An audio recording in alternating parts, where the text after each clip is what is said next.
Alright, so we're gonna do a new video on the walk around of this truck. It's gonna be hopefully better than the original one I had done. So it's a 1978 White Freightliner Cabover with a narrow cab. I believe they call them this a 36-inch grill, and then a 40-inch grill would be the full width with the 2 bars instead of the single bar. It's got to be one of the last narrow cab White Freightliners that have been built. It was built in British Columbia. As you'll notice, it has a Canada logo under the front logo, and it also has Canada logos on the side. They're all there, and those are completely original.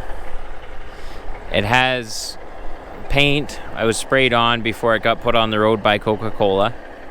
So the build sheet says it's a white truck, but it was painted red from new. The paint is in excellent condition. This is a couple days after I washed and waxed it. It's kind of cloudy out, but you should be able to see it still has a lot of reflection in it. It's in very good shape. There's very little rust at all on it except for right here, because this is a steel plate that's riveted onto the aluminum of the cab.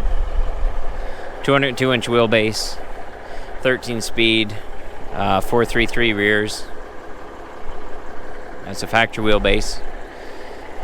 Almost nothing on this truck has been changed from the day it would have been put on the road brand new.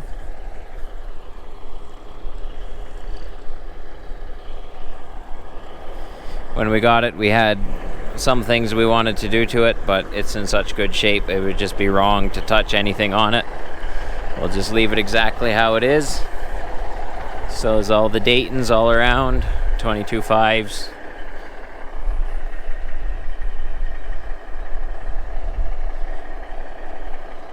It has a Big Cam Cummins. It has been recently rebuilt, so it's a very good runner. It doesn't smoke. It starts right up.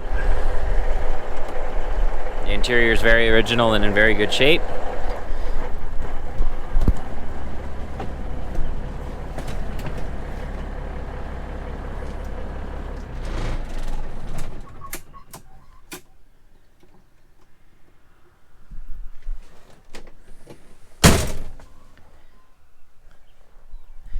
There's a couple cracks in the dash. There's one here. But beside that, it is in excellent shape. It's kind of unique. It has the fancy interior with the diamond stitching, but I've never seen one yet that has all of these circles in them, and that matches throughout the entire interior. The seats, which are still both the original seats, have the same stamp in them.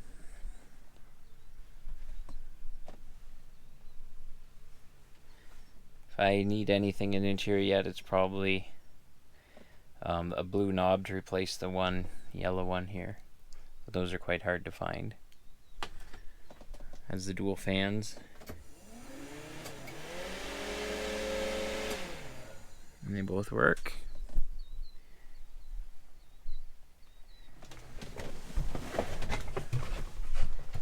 Bunk area is quite small.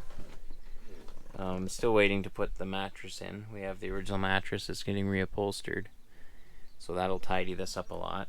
But the interior and the bunk is in great shape too. There's never been any mice in here at all. There's practically no damage on any of the upholstery that I know of, except for the area beside the gear stick, which is where you typically would find wear, because when you shift your hand, we'll always hit that.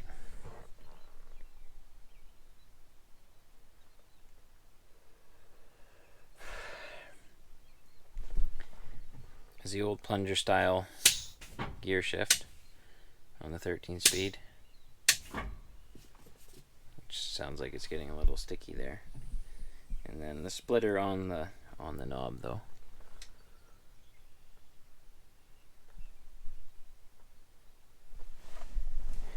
The air conditioning is not the factory style Freightliner with the big cubby up here, but it is as old as the truck. It would have been installed by the owner at some point here, not spec from factory, but that was a very common thing for people to do, is to put in those all-in-one roof-mounted units.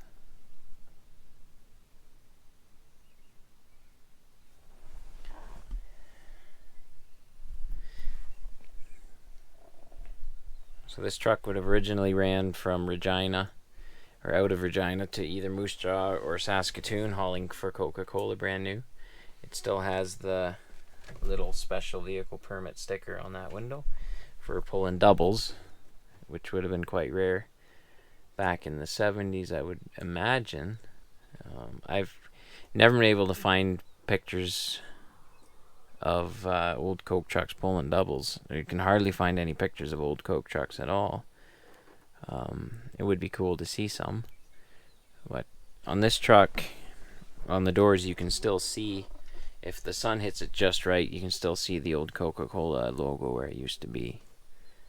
And then it says Regina, Saskatchewan. And I do have the name of the driver that had this brand new. I've never contacted him or anything like that, but it is pretty cool to have a name like that, to know the history of the truck, especially one this old.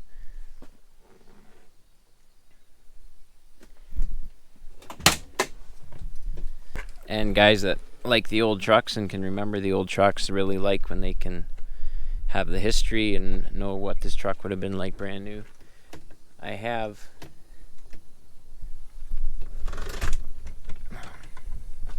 then here is and here's the serial number plate with the specifications on there. I might put a picture in if it's too hard to read the numbers on there. I can prove that it was built in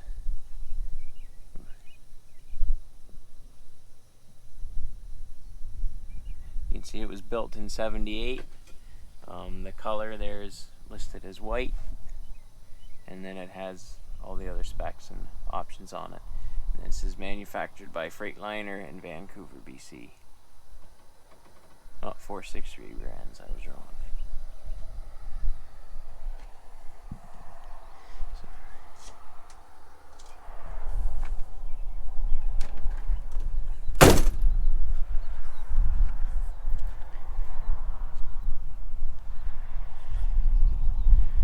But anyway, here's the old truck to do driving video in it at some point when it gets back on the road, hopefully this summer.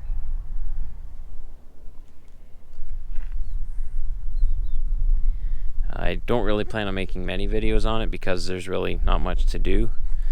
There might be a few things, like the bumper isn't an original bumper. That should be replaced back to an old style. But beyond that, I'm not sure what we would really do. And it's just a very well preserved truck from a time not many people can remember anymore. Not many people can remember driving these new anymore either.